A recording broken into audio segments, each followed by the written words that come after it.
ఆంధ్ర తెలంగాణలో తక్కువ ఫీజులతో high quality results ఇస్తున్న ఏకైక సంస్థ Tirumal IAS institute. Hi hello నమస్తే, వెల్కమ్ టు సుమన్ టీవీ. నేను మీ అమర్నాథ్. క్రికెట్ ప్రేమికులు ఎప్పుడెప్పుడా అని ఎదురు చూస్తున్నటువంటి ఐపీఎల్ సీజన్ అయితే మొదలైంది.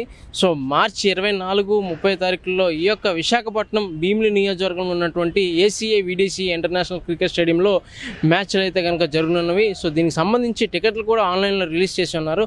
సో గతంలో పోల్చుకుంటే టోటల్ ఇన్ఫ్రాస్ట్రక్చర్ అయితే కనుక కంప్లీట్గా మార్చిన పరిస్థితి అయితే కనిపిస్తుంది. సో చూడొచ్చు, బయట ఎలివేషనే కావచ్చు, ఎంట్రన్సే కావచ్చు, అండ్ లోపల ఇంటీరియరే కావచ్చు, టోటల్ స్టేడియం యొక్క రూపురేఖలన్నీ మార్చి లేటెస్ట్ టెక్నాలజీ సంబంధించి లేటెస్ట్ విజువల్స్ అన్నీ అయితే మనం చూపిస్తున్నాము. సో ఇంకెందుకు ఆలస్యం, ఒకసారి లోపలికి వెళ్ళి ఏ విధంగా ఉంది కూడా మీకు ఈరోజు మేము చూపించబోతున్నాను.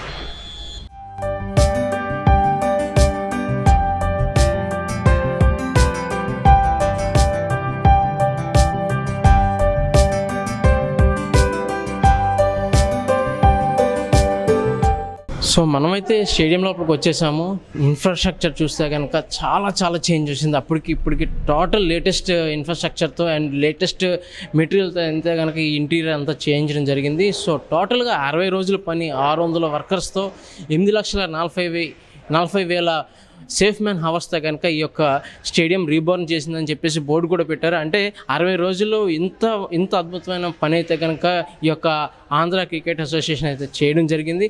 చూడొచ్చు, లేటెస్ట్ టెక్నాలజీ అండ్ అలానే ఈ యొక్క స్టాచ్యూస్ కూడా పెట్టడం జరిగింది. చాలా బాగుందని చెప్పొచ్చు.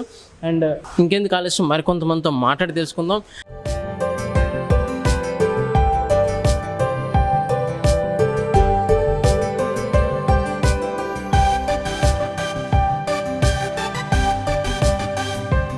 సార్ నమస్తే అండి. సార్ నమస్తే సార్. సార్ చెప్పండి, మామూలుగా మీరు ప్రజెంట్ స్టేడియం దగ్గరికి వచ్చున్నారు. సో ఎలా ఉంది ఐపీఎల్? ఇక్కడ 2 మ్యాచ్లు జరగబోతున్నాయి. ఇక్కడ అయితే చాలా రచ్చరచ్చగా ఉంది సార్. ప్రేక్షకులందరూ కూడా ఎప్పుడో అన్నట్టు చాలా వేచి చూస్తున్నారు. దాంతోగా టికెట్స్ కోసం అయితే మేము చాలా రోజుల నుంచి వేచి చూస్తున్నాం. ఆన్లైన్ అయితే రిలీజ్ చేశారు, కాకపోతే ఇంకా ఆఫ్లైన్ కోసం ఇంకా చాలా మంది అయితే ఎదురు చూడడం అయితే జరుగుతుంది సార్. సో క్రికెట్ స్టేడియం చూసినట్టయితే కనుక చాలా వరకు మొత్తం మన ఇంటీరియర్ నుంచి ఎక్స్టీరియర్ కూడా మార్చడం జరుగుతుంది. సో ఇది ఎలా? అవును సార్, ఇది కూడా చాలా చూసుకుంటే మనం అంతా చాలా అంబియన్స్గా చాలా క్లియర్ కట్గా అంతా డెవలప్ చేయడం అయితే చాలా జరుగుతుంది సార్. నెక్స్ట్ విషయం ఏంటంటే ఇంటీరియర్స్ కూడా లోపలికి వెళ్ళి వచ్చాం సార్. చాలా చక్కగా అంటే చాలా చక్కగా ఉంది. వచ్చిన ప్లేయర్స్ కానీ పొలిటికల్ లీడర్స్ కానీ ఎవరికైనా సరే క్రికెట్ స్టేడియం అనేది లాస్ట్ టైం కన్నా ఇప్పుడు చాలా క్లారిటీగా, చాలా క్లియర్ కట్గా, చాలా అందంగా అయితే ఏర్పాటు చేయడం అయితే జరిగిందండి. ఓకే, థ్యాంక్ యూ అండి. Thank you. చూసారు కదా, ఈ యొక్క స్టేడియం యొక్క ఇన్ఫ్రాస్ట్రక్చర్ మార్చడంతో పాటు ఎంతోమంది క్రికెట్ లవర్స్ అండ్ అలాగే ప్రేక్షకుల యొక్క మనసులు కూడా దోచారని చెప్పొచ్చు. అంత బాగా ఈ యొక్క ఇంటీరియర్ అండ్ అలానే స్టేడియంని అభివృద్ధి చేశారని కూడా చెప్పొచ్చు. కెమెరామెన్ శ్రీనుతో అమర్నాథ్, సుమన్ టీవీ, భీమిలి.